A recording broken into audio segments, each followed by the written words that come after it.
Aliyah Boston walked off the court visibly frustrated. Kelsey Mitchell had just poured in 24 points while running the offense out of position, and the Fever had clawed back from 17 down without Caitlin Clark, plus both Sydney Colson and Aari McDonald, all sidelined. They still had the game in their hands. Then, on one final possession, it slipped away. A questionable shot choice, no timeout, and controversial late calls the coach would publicly question afterward. We'll reveal what Aliyah said post-game. Short, blunt, and right at the heart of why this stings. First, you need to understand how they got here. How do you run an offense when your entire point guard depth chart disappears overnight? For Indiana, this wasn't a hypothetical. They were living it. Just a few days before the Dallas matchup, in a brutal sequence during the Phoenix game, Sydney Colson tore her left ACL and Aari McDonald fractured a bone in her right foot. Both injuries were season-ending. In one night, the Fever lost two floor generals who were supposed to dictate pace, control possessions, and keep the offense organized. With Caitlin Clark already out since July with a groin injury, that left Indiana without their top 3-point guards for the first time all season. No regular ball handlers, no one to absorb full-court pressure, no one to run the sets exactly as this roster was built to play. Yeah, first and foremost, just brokenhearted for them. They are two really good people that you hate to see this happen to. They've been an integral part of what we've been doing, and so hate it for them. Unfortunately, it's part of the deal. And we've got to roll with it. And we've got players in that locker room who believe in one another. Players in that locker room who are as competitive as all get out. We've got versatility, and it's going to have to be on full display. So I think now it's about playing to honor them, right, and playing for them. The ripple effect was immediate. Without a true facilitator to steady possessions, defensive pressure became harder to break, turnovers piled up, and clean entry passes turned into contested scrambles. Against Dallas, those gaps became glaring. 17 turnovers, converted by the wings into 27 points. That's over a quarter of Dallas's offense coming directly from Indiana mistakes, before the Fever even had a chance to get into their half-court looks. Every possession took more energy, every pass carried more risk, and the margin for error, already thin, shrunk to nothing. To even field a functioning rotation, the front office made an emergency move, signing veteran Odyssey Sims to a hardship contract. Her arrival came with barely a day to familiarize herself with the playbook or build chemistry. Thrust onto the court in her debut against Dallas, she played 13 minutes, finished scoreless with 2 assists and 1 turnover, and spent much of her time trying to read where teammates wanted the ball rather than playing instinctively. It's just excited. I know that Indiana is a great organization, and just to be a part of it and just to be here with the great players I want to be playing with, this is a great opportunity. I'm just happy to be here. It's not my first time just coming to a new team and coming in and just being me. The biggest thing is just doing what I do best. Playing defense, playing hard, doing whatever the team needs. Obviously I know they've been down with the injuries. Prayers up for Sid and Aari. Love them both. But, like I said, I'm excited to be here. I'm not going to do too much, but whatever coach tells me to do is I'm going to do. I have fun, and enjoy my teammates. That left Indiana with one realistic option to handle the ball on nearly every trip. Shift Kelsey Mitchell out of her natural scores lane and into the lead guard spot. The coaching staff didn't have the luxury of easing her into it. Every inbound, every set, and the constant defensive attention all landed squarely on her. It wasn't just an X's and O's adjustment. It changed the physical demands of her game. She had to initiate possessions under constant pressure while still carrying the expectation to deliver as the primary scoring threat. Yeah, I want her to just do what she's been doing. She's been excellent all year long. She's been efficient all year long. Her decision-making has been on point all year long. The Dallas game became a snapshot of just how much those injuries dictated the flow. With a patched-together backcourt, every made basket took grinding effort. Every turnover opened the door for an opponent run. And yet, even in that weakened state, they were right there at the finish, because the player tasked with the heaviest lift refused to let the game slip without a fight. For Indiana, that weight fell squarely on Kelsey Mitchell. Known as their most dangerous pure scorer, she was suddenly responsible for running the offense from start to finish.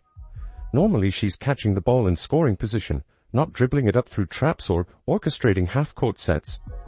But without Coulson, McDonald, or Clark, she was the only realistic option to initiate. And Dallas knew it. On paper, her stat line was impressive. 24 points on 7 of 15 shooting, 4 of 7 from 3, and 6 rebounds. In reality, those numbers came with nearly every possession starting in her hands against schemes designed to sap her energy. Dallas sent extra help in the backcourt, using traps and quick doubles to make every advance up the floor a battle. Each made shot was followed by another trip where she had to break pressure and still find the energy and focus to score. It showed in flashes, a couple of possessions ending in turnovers, a few forced decisions when passing lanes closed too quickly. But Mitchell kept finding ways to keep the Fever alive. In the fourth quarter, down double digits, she buried a deep three from several feet beyond the arc, then motioned to her teammates to tighten up defensively. Moments later, she initiated a sharp pick and roll with Boston, threading the pass perfectly for an easy 2. Those were leadership plays, not just scoring bursts. This wasn't her preferred role, and it isn't the blueprint for sustained success. Asking one player to carry almost all the scoring and playmaking turns that player into an easy target for a locked-in defense. We saw it here. Every action started and ended with Mitchell, and when Dallas succeeded in slowing her down, the Fever's offense stalled. But the fact that she still had them within a shot of winning says a lot about her resilience. Even so, Mitchell's performance under those conditions was as close to maxing out her capacity as it gets. She was the engine, the clutch shooter, the vocal leader keeping teammates engaged despite foul trouble and frustration with officiating. For opponents, her stat line is the headline. For the Fever, it's the hours of unrelenting work she put in to hold the team together in a role she didn't choose. And the weight of that is exactly why fans are torn. Angry at the missed opportunity, but also in awe of what she gave. So I wanted us to outlet an attack in transition. When it got to the point where we didn't attack and we just started dribbling sideways, I probably should have used it at the 3-second mark instead of a little bit later. I thought Kels might have had a baseline drive, that she ended up coming back to the middle, and so I didn't like that. But I did want us to push in transition with a low clock and limited opportunity. And while she carried the heaviest load, she wasn't out there battling alone. Other players stepped into bigger roles, hitting key shots, crashing the boards, and making defensive plays that swung the momentum just enough to give Indiana a chance. In games like this, you find out quickly whose impact goes beyond the box score. Against Dallas, it was the role players who refused to let the deficit become a death sentence.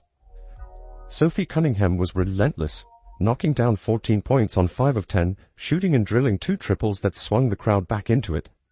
Every make came wrapped in her trademark edge, diving for loose balls, jawing after contact, and showing the same fire her coach praised post-game. She later apologized publicly for one heated exchange with officials, but also stood by the point she was making. That competitive energy set the tone for the comeback. Chloe Bibby's contribution was small in minutes but massive in effect. 11 points in just 12 minutes, hitting all 3 of her shots from deep. One of those was a dagger during a Dallas push that stretched the lead toward double figures in the fourth, forcing the Wings into a timeout they didn't want to burn. It bought Indiana extra rest at the precise moment they were mounting their run. In the paint, Natasha Howard was the anchor. She posted a 12-point, 12-rebound double-double with 3 blocks, erasing would-be layups and ending Dallas possessions before they could get second-chance points. Her presence meant the Wings had to work harder for everything inside, and gave Indiana the stability they needed to chip away at the lead. Aliyah Boston had to fight through heavy contact on nearly every possession. Even so, she produced 14 points and gave the Fever valuable trips inside when jumpers weren't falling.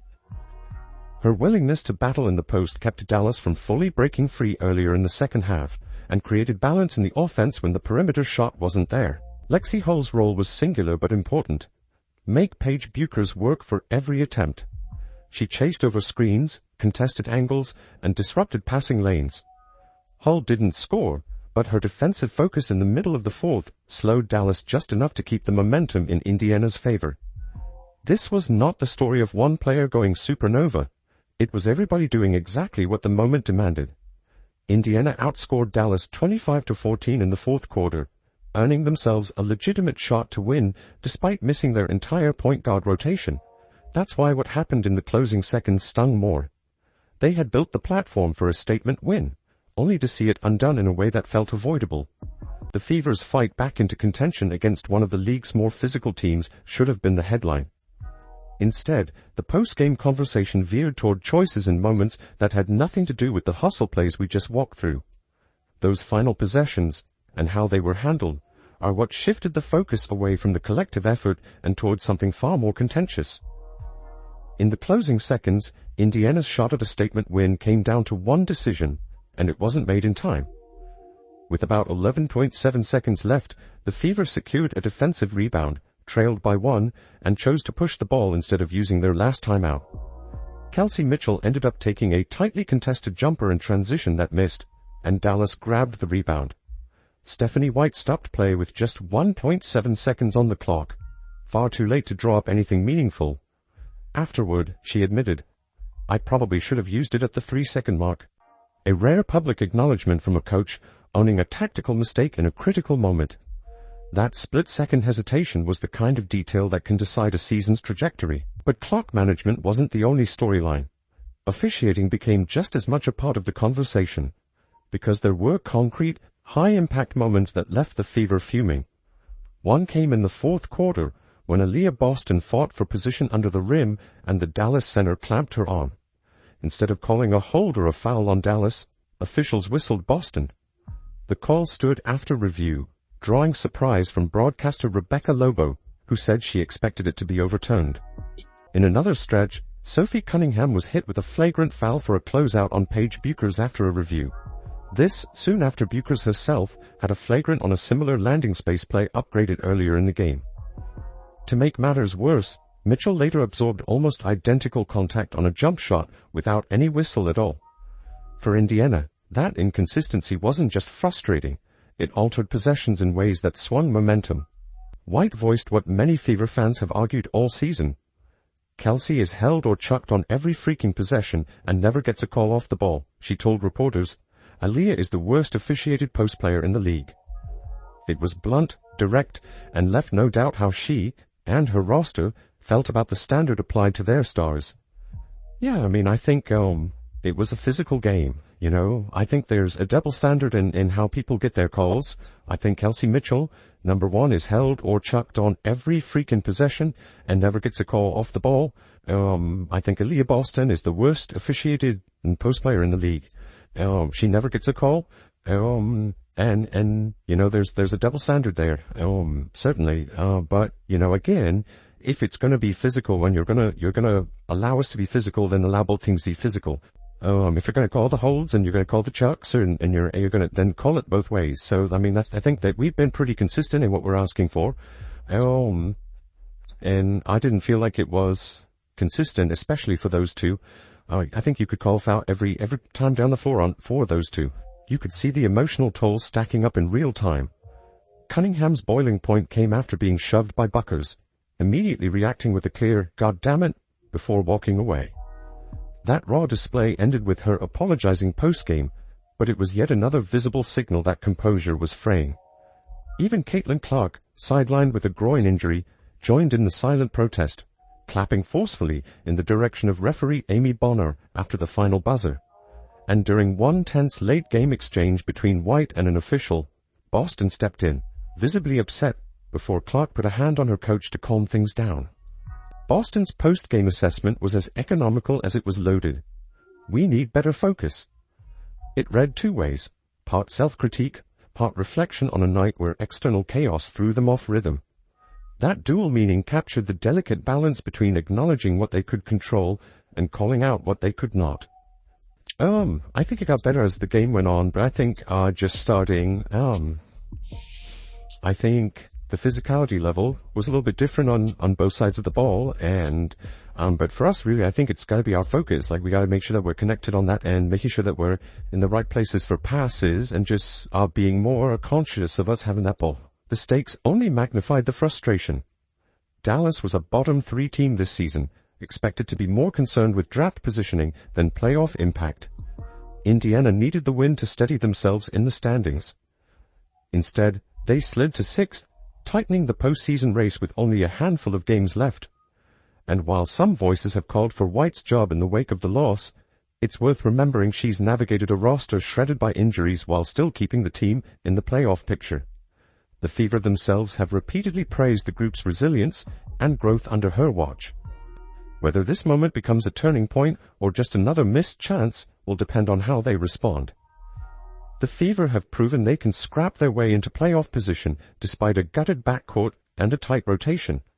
At the same time, late-game execution lapses and high-impact officiating calls cost them a winnable game in Dallas. The loss dropped them to 18 wins, 15 losses, and 6th in the standings, upping the pressure on every remaining matchup. So what's your take? Should Stephanie White have called that timeout earlier? And do the officiating sequences we broke down point to a bigger issue, or just a rough night?